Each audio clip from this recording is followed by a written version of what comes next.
Happy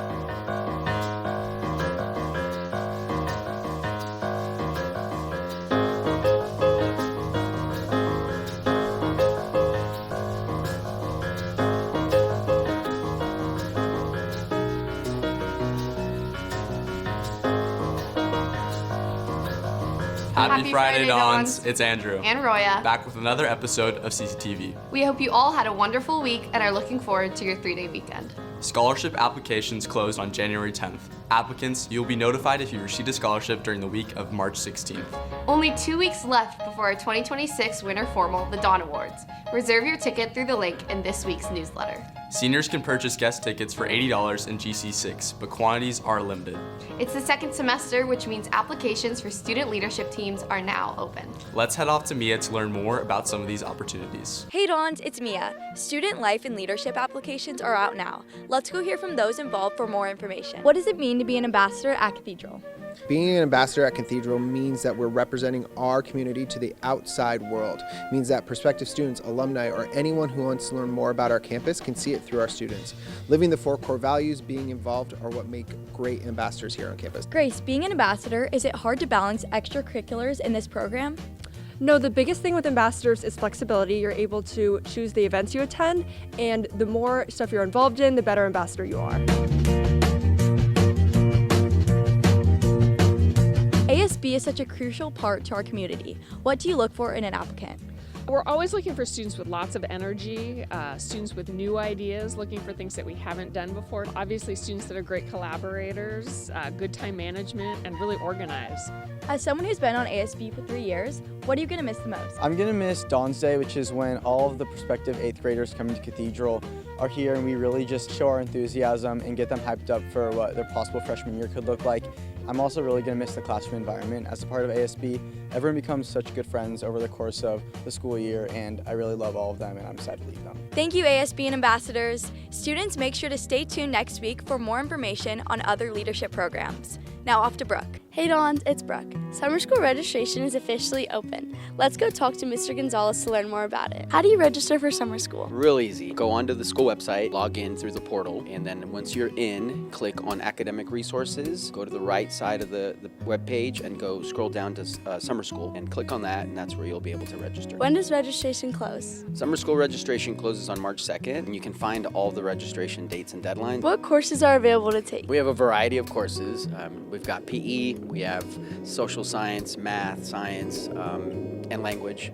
So those can all be found on that same page where you register under academic resources along with our summer school policies. Thank you so much, Mr. Gonzalez. Sounds like there's a big variety of classes you can take.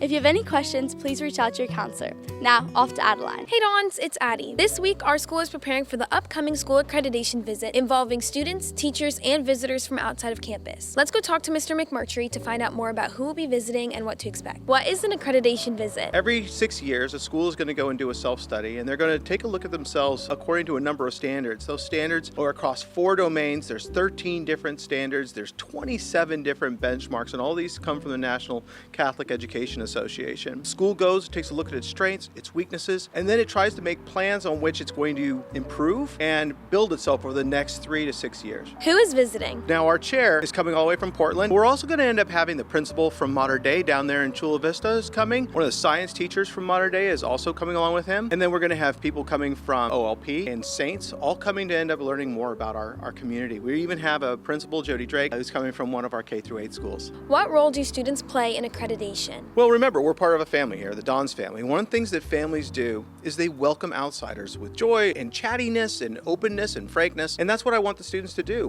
We are here to form students to be good people. What is the ask of teachers and students on visit days? Well, there's a few important roles. The first one is for students to know that maybe these people are going to approach you, these educators are going to approach you and say, hey, would you mind meeting with us in small groups, one-on-one, to talk about their experiences on campus? And that can happen with teachers too. Say yes, be friendly and be discursive with them. I think the other part is that they're going to be coming around to a lot of your classes. And so making sure that they're invited into whatever activities or discussions you're going to end up having at that time is going to be really important. There's going to be places in every classroom for them to be able to sit or join you and just make them feel part of the class. Thank you so much for telling us more about the accreditation visit. Now back to the studio. Thanks, Adeline. College Counseling team is hosting an informational meeting next Tuesday, January 20th, for junior parents to learn more about the application process. It will start at 6 p.m. in the Guadalupe Center. Course registration begins next week.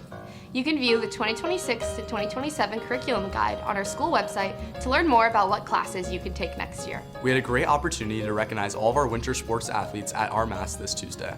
Let's head off to Maury to hear even more about them.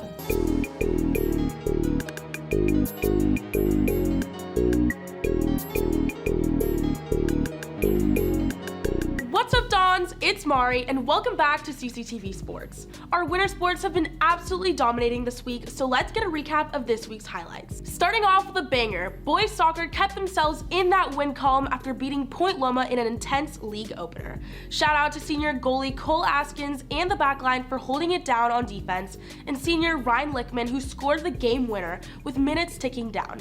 A few days ago, the boys played Scripps Ranch, and tonight they take on the Mission Bay Buccaneers at home. You don't want to miss this one. Switching sides, our Lady Dons currently stand at an overall 8-3-2 record. On Tuesday, the girls beat Coronado 2-1 to put them 1-0 in Western League. Senior Olivia Dionda had the first goal assisted by junior Emma Valdivia, and Tyler Rolfe shot the final goal with an assist by Anna Wilson.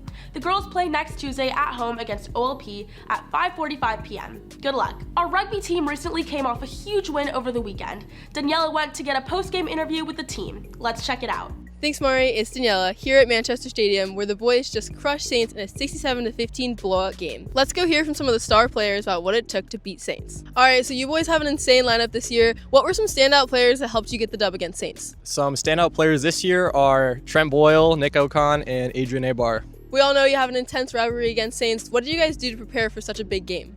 Working hard every day, staying focused, and just building a tight bond with our team. Just like watching film, analyzing Saints, and knowing where our strengths are and where our weaknesses is, and just taking our strengths on. Next weekend, you guys play Charlotte Catholic, number 2 in the nation right now. What does this game mean to you, and how will you guys prepare? This game means a lot. You know, we're number 1 in the nation, they're number 2. So this will settle a lot of tension between us. This week, we'll watch a bunch of film on them, just go to practice and put in the work. Anything else to say? Tomorrow, Manchester Stadium. Be there! Thanks, Daniela. Diving into our next sport, our very own surf team has been riding the waves and dominating the competition. They had a tournament this week at Oceanside Harbor and matched up against Coastal Academy. Congratulations to senior Sophia McKay and junior Liam Coet for both making it to finals for longboard and placing 3rd and 4th. On to wrestling, the squad geared up over the weekend to face the Monte Vista tournament. Congrats to senior Lucas Mickelson for getting 1st and Aaron Saramento for placing 3rd. On Wednesday, they took on Saints for another intense match, and this weekend they traveled down to Louisiana for their next tournament of the season. Good luck, team. To end things off, both our girls and boys basketball teams have been absolutely dominating. The girls took a dub on Saturday against Sonora 51-37 and carried that momentum on Tuesday against Scripps Ranch for a final score of 54-20, putting them at an overall 13-5 record. Next Tuesday, the girls match up against Lincoln at home at 5:45. Shout out to senior Bianca Sloan for dominating on the court. And for the boys, our Dons matched up against Mission Bay last Friday for an intense match. The final score was 44-48. On Tuesday, they picked it back up and dropped a total of 74 points against the San Diego Cavers. Senior Tyler Vosberg drained 4 3-pointers. Senior Charlie Brajas had a huge 19-point drop, and senior Samir Roberson led the team with over 10 steals across both games. Last night, the boys had another heated match against Victory Christian, and next Tuesday, they travel over to play Mira Mesa at 5:45. Let's go, boys. All right, Dons, that's a wrap for sports this week. Now let's send it off to social with Griffin and Austin for the wheel. What's up, Dons? For social this week, we're going to be playing some Truth or Dare. Except the twist is, there's no truth. We're all doing dares today. Let's spin the wheel. A hug. You have to go give a random person a hug.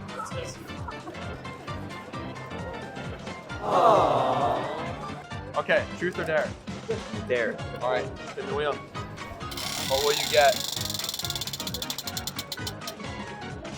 You have to go in the middle and yell 6-7 as loud as you can. 6-7! Truth or Dare? Dare. All right, spin the wheel.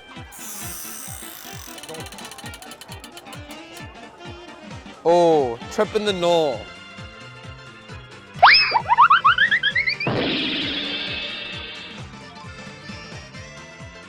Truth or dare? Alright. Has to be the one.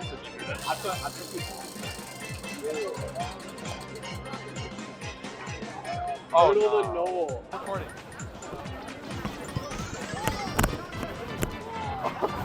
Thanks for playing, Dons. Now off to student standout.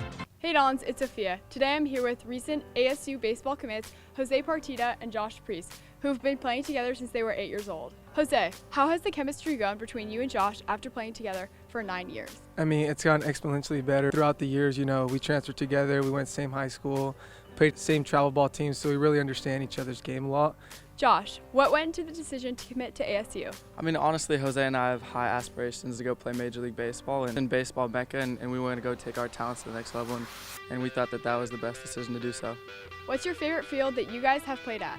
For me, it would be Petco Park, just staying home and playing against the best competition. And for me, I got to play at the Miami Marlins minor complex. Now let's get into some rapid fire questions. Favorite food? Chipotle. Favorite sports brand? Legends. Favorite bat? DeMarina Voodoo. Signature move? Thank you so much, Jose and Josh. Congrats on your recent commit to ASU. Now, off to Carson. Hey Dons, it's Carson. This week, I'm with Mr. Fa'asuka Falo, better known on campus as Uncle Suka. So Uncle Suka, what do you do on campus? Well, I collectively meet with Dr. Calkins so we can go over all the vendors that do multiple work on campus. If it's the elevator, plumbing, to make sure that we stay within industry standards of what we're paying for vendors. I closely work with our facilities team, anything out of the norm that we cannot do in-house with our technicians, our maintenance technicians. I would definitely contact and source out to make sure that we pay and stay within parameters of what's in the budget. Uncle Suka, you got a lot of family ties, a lot of connections on this campus. Do you maybe want to describe that? My daughter graduated here in 2015. She's currently a teacher here. My wife works in the options and testing department with Dr. Burton. My son Jojo, he graduated from Manoa, Cal Poly. He's a freshman coach and works in attendance. My nephew Davy Boy and Kavika, they do security with many extended family members here at Cathedral. Well, Uncle Suka, thank you for coming out and talking with us. Hello, Friday, Dons. Thanks, Carson. Remember, we have Monday off in honor of Martin Luther King Day. Thanks for tuning in to this week's episode. Enjoy your 3-day weekend, and we'll catch you next week with another episode of CCTV.